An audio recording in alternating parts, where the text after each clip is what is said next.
අද වීඩියෝවෙන් එක්සත් ජනපදය සහ වෙනිසුවෙලාව සම්බන්ධ ප්‍රධාන හා ඉතා බරපතල ජාත්‍යන්තර සිදුවීමක් පැහැදිලි කෙරේ. ජාත්‍යන්තර ප්‍රවෘත්ති වාර්තාවලට අනුව එක්සත් ජනපදය වෙනිසුවෙලාව තුළ ඍජු මිලිටරි ක්‍රියාමාර්ග ගෙන තිබේ. මේ ගැටුම බොහෝ දුරට දේශපාලනික හා ආර්ථික වශයෙන් පැවති පසුගිය වසරවලට වඩා විශාල වෙනසක්. මේ තත්ත්වය තවමත් වර්ධනය වෙමින් පවතින බැවින් සමහර විස්තර වෙනස් විය හැකිය. වෙනිසුවෙලාව තුළ ඉලක්ක වෙත එක්සත් ජනපදය විසින් හමුදා ප්‍රහාර දියත් කිරීමක් වාර්තා වූයේ එරට අගනුවර වන කැරකස් සහ ඒ අවට සහ අනිකුත් ප්‍රදේශවල ഘോഷාකාරී පිපිරීම් සමගයි. එක්සත් ජනපද රජය ප්‍රකාශ කළේ මේ මහා පරිමාණ මෙහෙයුමක් බවයි.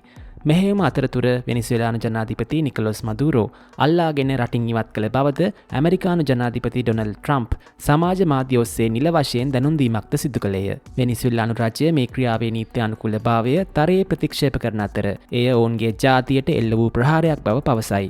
වෙනිසුවෙලාව හදිසි තත්ත්වයක්ද ප්‍රකාශයට පත් කිරීමට කටයුතු කරනු ලැබීය.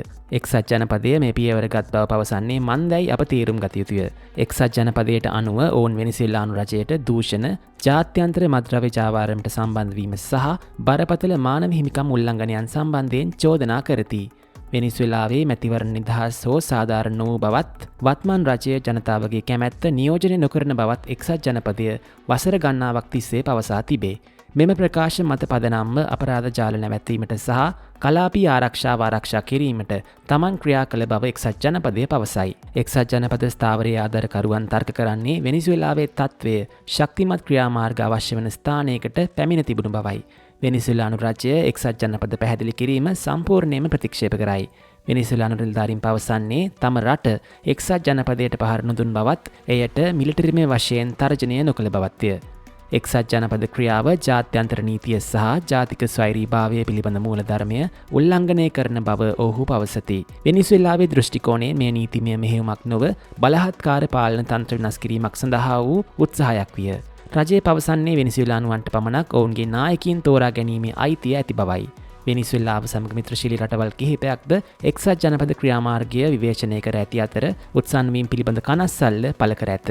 මේ තත්ත්වය අපට ජාත්‍යන්තර නීතියටද යොමු කරයි. ජාත්‍යන්තර නීතිය යටතේ විශේෂයෙන් එක්සත් ජාතීන්ගේ ප්‍රඥප්තිය යටතේ රටවලට සාමාන්‍යයෙන් වෙනත් රටක් තුළ හමුදා බලය භාවිතා කිරීමට අවසර නැත.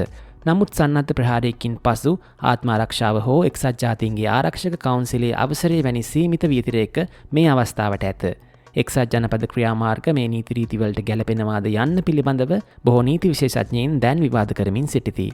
සමහරු ඒ නීතිමය අවශ්‍යතා සපුරන්නේ නැති බව තර්ක කරති. තවත් සමහරු තර්ක කරන්නේ අසාමාන්‍ය තර්ජන සඳහා අසාමාන්‍ය ප්‍රතිචාර අවශ්‍ය බවයි. ඉතින් මේ වෙනිසුවෙලාවට සහ එක්සත් ජනපදයට එහා ගිය කාරණයක් වන්නේ ඇයි? පළමුව එය ජාත්‍යන්තර නීතිවලට බලපායි. බලවත් රටවල් ගෝලීය අනුමැතියකින් තොරව මිලිටරි බලය භාවිතා කළහොත් අනාගත ගැටුම් සිදුවන ආකාරයේ ඒ වෙනස් කළ හැකිය. දෙවනුව වෙනිසුවෙලාවට ලෝකයේ විශාලතම තෙල් සංචිත කිහිපයක් තිබේ. එහි ඇති ඕනෑම ස්ථාවරත්වයක් ගෝලීය වශයෙන් බලශක්ති වෙළඳපොළවල් සහ ඉන්ධන මිල ගණන් වලට බලපෑ හැකිය. දෙවනුව මේ සංක්‍රමණයට බලපෑ හැකිය. මන්ද ගැටුම් බොහෝ විට මිනිසුන් තම නිවෙස් වලින් පලා යාමට හේතුවේ.